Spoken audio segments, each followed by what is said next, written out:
موضوع كلمة سيزون الساحل قرب، سيزون الساحل قرب يبتدي، احنا داخلين على سيزون الساحل. كلمة سيزون دي هتتلغي قريب جدا، لان هي هتكون مكان او خط ساحلي شغال طول السنة ملوش سيزون محدد. خليك معايا عشان تعرف ازاي هيحصل الكلام ده. ناس كتير فاكرة ان الخط الساحل الشمالي هو موجود عليه قرى سياحية فقط لا غير، ولكن المعلومة دي محتاجة نكملها، لان موجود عليها على الخط الساحلي الشمالي من اسكندرية لمطروح 4 مدن. خلينا الاول نتعرف على خط الساحل الشمالي ده عباره عن ايه. هو متقسم مناطق. اول حاجه اللي هو ما يسمى الساحل الطيب، اللي هو من اول الكيلو 21 لحد اخر مارينا وبدايه مدينه العالمين، فدي اول منطقه. تاني منطقه العالمين. تالت منطقه سيدي عبد الرحمن، ومن هنا بقى بيبتدي الشرير معانا. وبعد سيدي عبد الرحمن في الضبعه، وبعد الضبعه في راس الحكمه، وبعد راس الحكمه في سيدي حنيش، وبعد سيدي حنيش في علم الروم، وبعد علم الروم محافظه مطروح. يعني كل ده الخط ده كله ما بين اسكندريه ومطروح. حاليا دلوقتي الخط ده كان كل اللي عليه قرى سياحيه، ولكن مع اتجاه الدوله ان الساحل الشمالي يكون مدينه مستدامه وشغاله طول السنه، فكان لازم يكون في مدن. زي ايه؟ نبدا بمدينه العالمين في الكيلو 100، هي عباره عن 48 الف فدان، وكمان فيها خط شاطئ 14 كيلو، وهي مدينه مستدامه ليه؟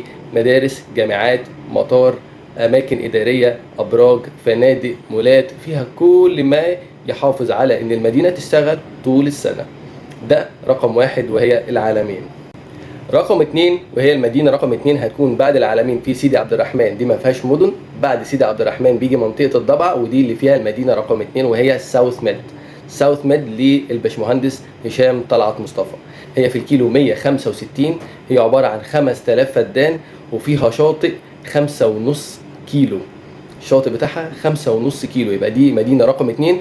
ومدينه رقم 2 برضو مصريه، العالمين وساوث ميد. مدينة رقم 3 وهي الأشهر على الإطلاق، وهي مدينة خليج راس الحكمة. مدينة راس الحكمة هي طبعا الصفقة اللي أنقذت الاقتصاد المصري فترة من الفترات باستثمارات 150 مليار دولار، وتم دفع حوالي منهم من 24 ل 35 مليار دولار ما بين ودائع وما بين سيولة دخلت مصر. المشروع ده هي من أهم الوجهات اللي هتكون موجودة على البحر المتوسط إذا كانت في قارة أفريقيا أو في قارة أوروبا، لأن هي مدينة متكاملة عبارة عن من 40 ل 42 ألف فدان، يعني تقريبا قد المرحلة الأولى للعاصمة الإدارية.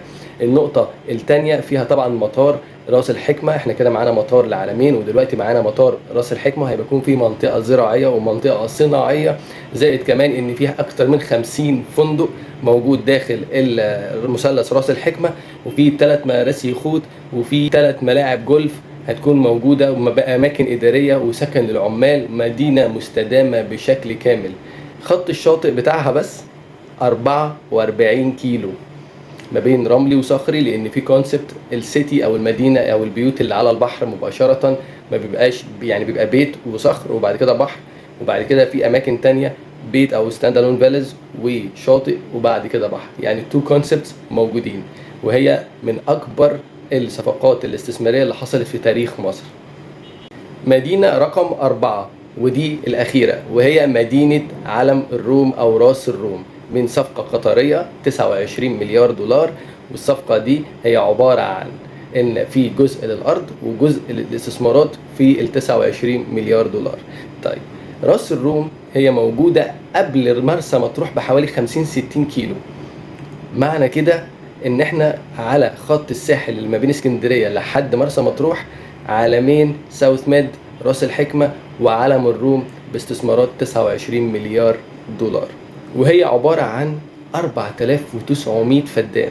يعني احنا كده دلوقتي لو ضمنا الأربع مدن مع الخط الساحلي بتاعهم أو الخط الشاطئي بتاعهم، هو حوالي 70 كيلو شاطئ ما بين عالمين وساوث ميد وراس الحكمة وراس الروم. ف70 كيلو شاطئ على 4 مدن ما بين محافظتين اللي هي اسكندرية ومرسى مطروح. فعشان كده الساحل الشمالي هيكون مدينة أو يعني نقول خط ساحلي شغال طول السنة، مفيش 3-4 شهور وسيزون والكلام ده. يعني كلمة سيزون الساحل هتتلغي.